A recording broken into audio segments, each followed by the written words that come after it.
j'espère que vous allez bien. Aujourd'hui, je vous propose notre premier exercice sur le travail de la force électrostatique. Un exercice très classique. Et n'oubliez pas de vous abonner si ce n'est pas encore fait. Et d'activer la cloche de notification. Et surtout, le plus important, je pense que vous l'oubliez tout le temps. N'oubliez surtout pas d'aimer la vidéo. Ça ne vous prend même pas 5 secondes. Alors, on me dit quoi dans cet exercice? On dit les électrons pénètrent en O entre les plaques P1 et P2 à la vitesse horizontale V0 et ressortent en M. Le point O est à la même distance, I égale à 3 cm des deux plaques et V0 égale à 10 puissance 7 mètres par seconde. Et pour la première partie, on dit quoi? On établit entre les plaques la tension UP2P1 égale à U égale à 600 volts.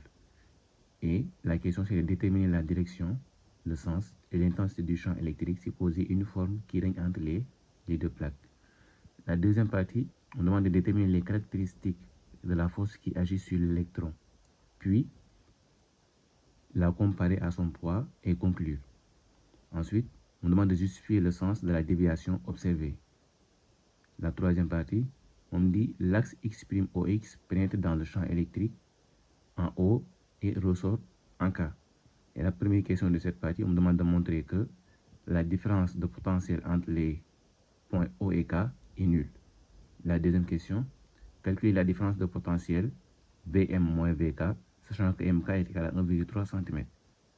La troisième question de cette partie, en déduire la valeur de la différence de potentiel Vo moins Vm. Et pour la quatrième question, on demande de calculer la vitesse acquise par ce dernier, c'est-à-dire par l'électron, à la sortie du champ au point M. La cinquième partie, on dit la trajectoire de l'électron entre O et M est un arc de parabole. Et on montre, nous l'admettrons ici, que la tangente en M à la parabole passe par I millier de OK. Ça, c'est ça qu'on l'admet. Alors, la première question de cette partie, on dit à partir de M, en dehors de tout champ, quelle sera la trajectoire de l'électron? Et la dernière question, l'électron rencontre l'écran fluorescent E au point P. Et la question, c'est de calculer le déplacement vertical ou déflexion électrique de O'P. Et on donne la longueur des plaques L égale à 10 cm et la distance entre I et O' est égale à 40 cm.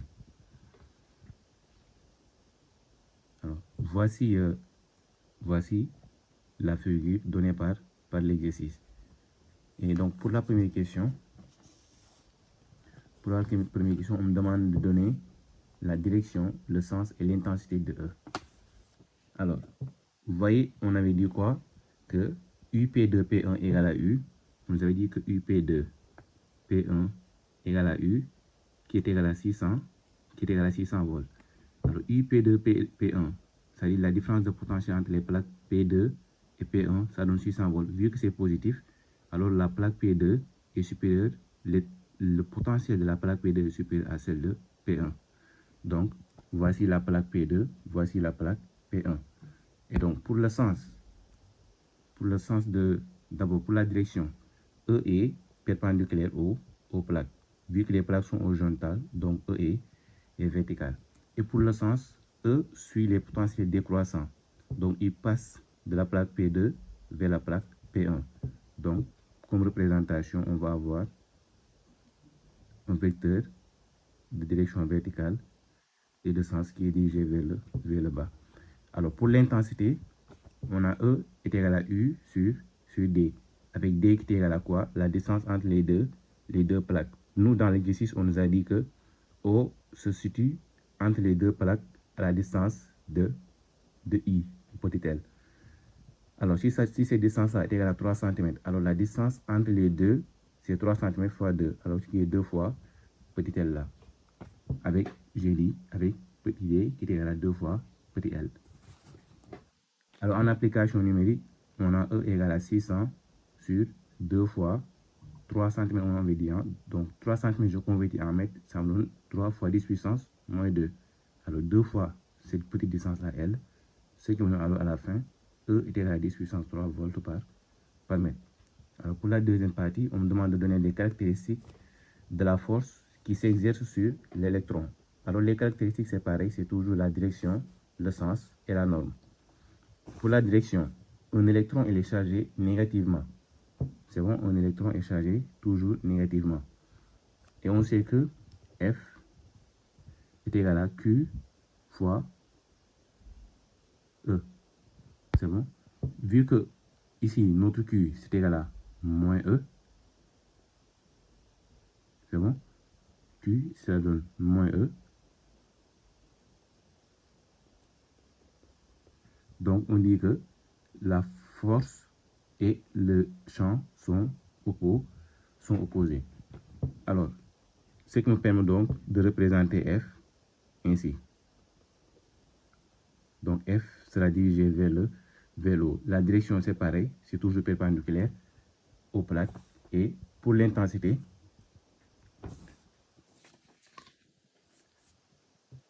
alors pour le sens, pour la direction, c'est celle de E, c'est pareil, ils sont perpendiculaires aux plaques. Pour le sens, c'est opposé à E, parce qu'un électron est chargé négativement. Et donc, ça veut dire que c'est vers le haut, vu que E est dirigé vers le bas. Donc, F, lui, est dirigé vers le haut. Et pour la norme, on a F est égal à la valeur absolue du Q fois E. Une intensité n'est jamais négative, c'est pour cela que j'ai mis la valeur absolue. Alors, égal à la valeur absolue du Q fois E. Alors, Q, c'est l'électron, c'est E, la valeur de E, donc fois la valeur de grand E, du champ. Alors, c'est 1,6 fois 10 puissance moins 6, ça c'est la valeur de la charge élémentaire, comme on l'appelle. C'est la valeur de la charge élémentaire, c'est 1,6 10 puissance moins 19 fois 10 puissance 3, ce qu'on vient de calculer. Alors, en application numérique, j'ai Fe, la force, l'intensité de la force qui s'applique sur l'électron, ça donne 1,6 10 puissance moins 15 unités Newton. Et alors, on me demande maintenant de calculer, de donner les caractéristiques de P et de conclure. La direction de P, c'est toujours vertical, le sens, c'est toujours vers le bas, et pour la norme, on a P est égal à M fois G. Mais M de quoi? C'est la masse de l'électron qu'on va prendre, multiplié par G. Alors G, on va prendre 10, et pour la masse de l'électron, c'est 9,1 10 puissance moins 30, moins 31. C'est qu'on a P égale à 9,1 10 puissance moins 30 Newton. Alors pour la conclusion, on a F qui est largement supérieur à P. Donc on peut dire que donc P peut-être est négligeable devant la force électrique. Donc c'est ça la question, la conclusion. Et pour la deuxième question, on me demande de justifier le sens de la déviation. Un électron, comme j'avais dit tout à l'heure, est chargé négativement. Et donc il sera attiré par la plaque P2 qui est chargée positivement et repoussé par la plaque P1 qui est chargée négativement.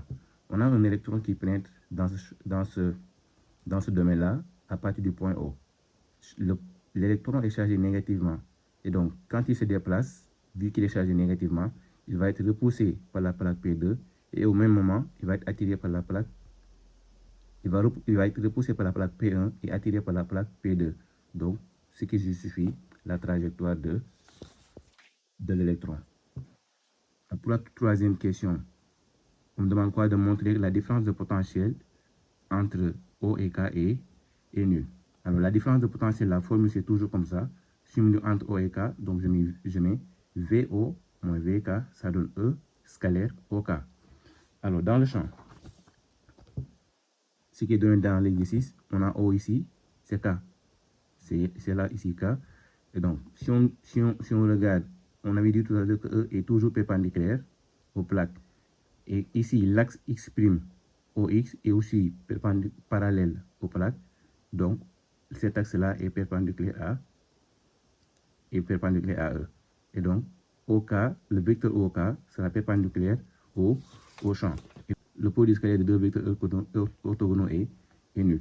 Donc, je dis quoi? OK est orthogonal à E. Donc, E scalaire OK est nul. D'où la différence de potentiel VO moins VK, ça donne 0 volts. Alors pour la deuxième question de cette partie, on me demande la différence de potentiel entre M et K, donc VM moins VK, sachant que la distance MK est égale à 1,3 cm. Alors toujours comme on avait dit tout à l'heure, VM moins VK, ça donne E scalaire MK. Maintenant, MK, quelle est la direction de MK? MK est dirigé vers le bas. Le vecteur MK est dirigé vers le bas. E aussi est dirigé vers le bas. Donc, les deux vecteurs-là sont collinéaires. Donc, ça me permet de dire que quoi? Que E scalaire MK, ça équivaut à dire que E fois la distance MK directement. E, on avait calculé, c'est 10 puissance 3. MK, on nous a dit c'est 1,3 cm. Donc, il faut convertir ça en mètres. C'est qu'on a 1,3 10 puissance moins 2. Et en tout, j'ai Vm moins Vk, différence de potentiel entre M et K, égale à 13 volts. Et pour la troisième question de cette partie, on me demande d'en déduire quoi? La différence de potentiel VO moins VM. Alors, VO moins VM. D'abord dans la figure, voici le point O, voici le point M. Donc, on me demande la différence de potentiel entre ces deux-là. Et donc, pour ce faire, on part toujours à la formule initiale. VO moins VM est égal à quoi? E scalaire OM. C'est bon? Mais sachant que si on applique la propriété du produit scalaire, normalement, ça doit me donner E fois OM fois cosinus de l'angle formé par les deux, c'est-à-dire E et le vecteur OM. Mais sachant que nous ici, on n'a pas l'angle formé par OM avec E, on ne l'a pas ici, et donc on ne peut pas passer par là. Donc comme solution, on va passer par la relation de Charles en intégrant le point K. J'ai quoi? E scalaire OK plus KM. Donc pour aller de O à M, en passant par K, on va avoir OK plus KM. Et dans la figure, on va dire quoi?